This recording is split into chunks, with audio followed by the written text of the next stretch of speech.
Hello friends, welcome to Mithuntips. இன்னைக்கு நம்ம சேனல்ல ஒரு சூப்பரான பராத்தா ரெசிபி தான் பார்க்க போறோம். இந்த சப்பாத்திக்கு பாத்தீங்கன்னா சைடு டிஷ் எதுவுமே தேவையில்ல. ஜஸ்ட் ஒரு 20 minutes இருந்தாலே போதும். சூப்பரான சாஃப்ட்டான டேஸ்டியான ஒரு பராத்தா வந்துட்டு நம்ம செஞ்சிடலாம். இது எப்படி செய்யறதுன்னு பார்க்கிறதுக்கு முன்னாடி நம்ம சேனலை இன்னும் நீங்க சப்ஸ்கிரைப் பண்ணலனா மறக்காம சப்ஸ்கிரைப் பண்ணிக்கோங்க. வாங்க வீடியோக்குள்ள போகலாம். இந்த பராத்தா செய்யறதுக்கு நான் இன்னைக்கு 2 கப் அளவுக்கு கோதுமை மாவு எடுத்திருக்கேன். இதில் 4 பராத்தா வந்துட்டு நம்மளுக்கு கிடைக்கும். ஸோ உங்களுக்கு தேவையான அளவுக்கு மாவு எடுத்துக்கோங்க.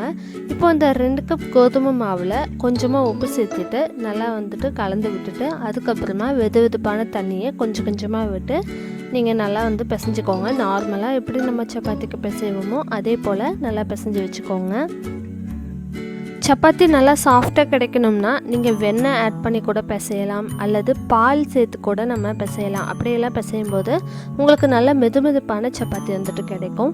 இப்போ நம்ம நல்லா பிசைஞ்சு வச்சாச்சு. இந்த ஸ்டேஜில் 1 ஸ்பூன் அளவுக்கு எண்ணெய் அல்லது நெய் ஏதாவது ஒன்று வந்துட்டு சேர்த்துட்டு நல்லா இந்த மாதிரி பிசைஞ்சு விட்டுக்கோங்க. அதுக்கப்புறமா இதை வந்துட்டு ஒரு 15 minutes அப்படியே ஊற விட்டுறலாம்.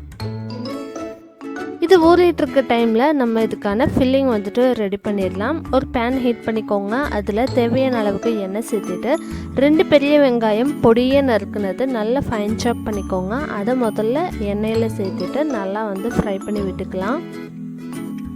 இது நல்லா வந்து பொன்னிறமாக மாறணும், அது வரைக்கும் நல்லா வதக்கி விட்டுக்கலாம். இது கூடவே காரத்துக்கு 2 பச்சை மிளகாயை பொடியை நறுக்குனது சேர்த்திக்கலாம். இது கூட மிளகாய் தூளும் நம்ம ஆட் பண்ண போகிறோம். ஸோ வந்து அதுக்கு தகுந்த மாதிரி மிளகாய் ஆட் பண்ணிக்கோங்க. நான் 2 பச்சை மிளகாயை பொடியை நறுக்கி இது கூட சேர்த்திருக்கேன். இந்த மாதிரி வெங்காயமும் பச்சை மிளகாயும் நல்லா வதங்கினதுக்கு அப்புறமா நம்ம 2 பொடியை நறுக்குன சின்ன தக்காளி தான் நான் எடுத்திருக்கேன். அதையும் இது கூட சேர்த்துட்டு நல்லா கலந்து விட்டுக்கலாம். வெங்காயம் தக்காளி இது ரெண்டும் பார்த்திங்கன்னா நல்லா வந்து பச்சை வாசம் போகிற வரைக்கும் சுருண்டு வர்ற அளவுக்கு நல்லா வதக்கி விட்டுக்கோங்க. அதுக்கப்புறமா இதில் நம்ம மசாலா தூள் எல்லாமே ஆட் பண்ணிக்கலாம்.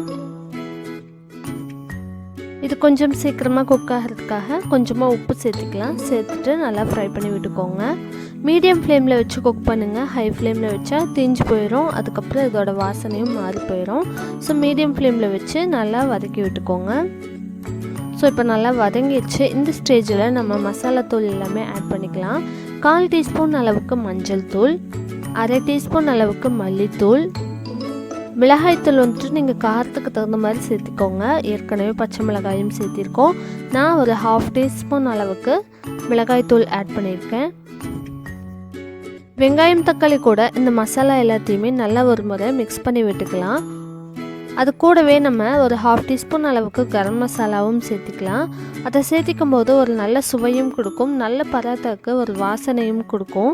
ஸோ இப்போ 1/2 டீஸ்பூன் அளவுக்கு கரம் மசாலாவும் சேர்த்துட்டு நல்லா பச்சை வாசம் போகிற வரைக்கும் இந்த மசாலா எல்லாமே பார்த்திங்கன்னா நல்லா மிக்ஸ் ஆகிற வரைக்கும் வதக்கி விட்டுக்கோங்க. இப்போ இதை எல்லாமே நல்லா வந்துட்டு மசாலா எல்லாம் பச்சை வாசம் போயிடுச்சு, நல்லா வதங்கிடுச்சு. ஃபைனலாக பொடியை நறுக்கி வச்சுருக்கிற மல்லி இலைகளை தூவி நம்ம அடுப்பை ஆஃப் பண்ணிடலாம்.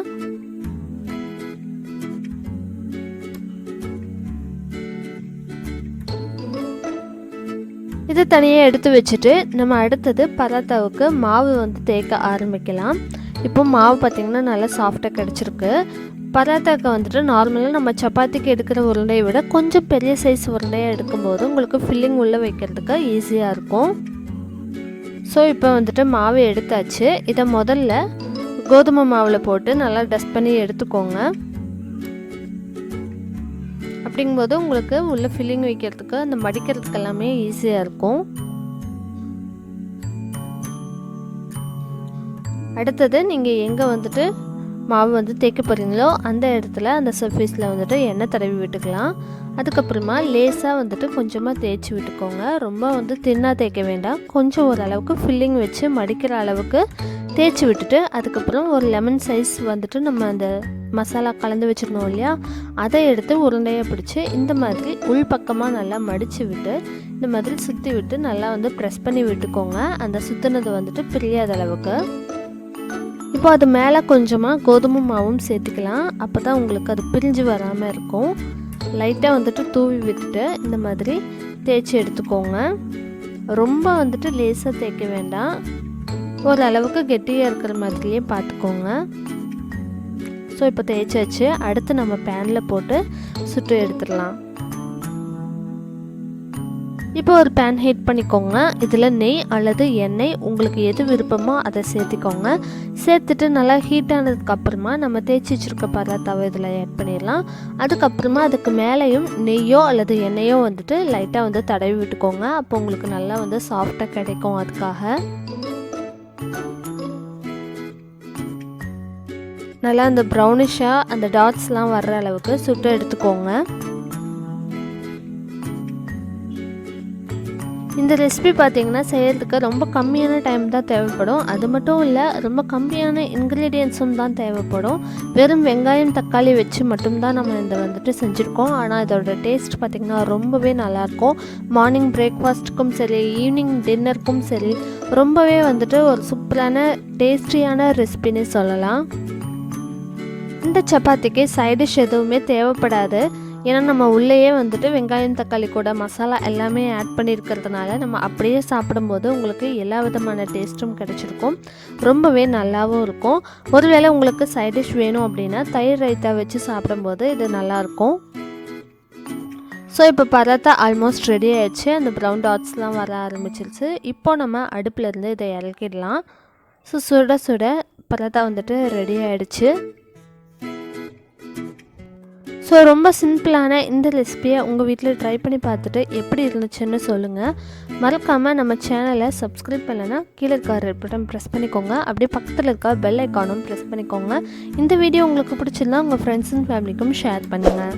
தேங்க்ஸ் ஃபார் வாட்சிங்.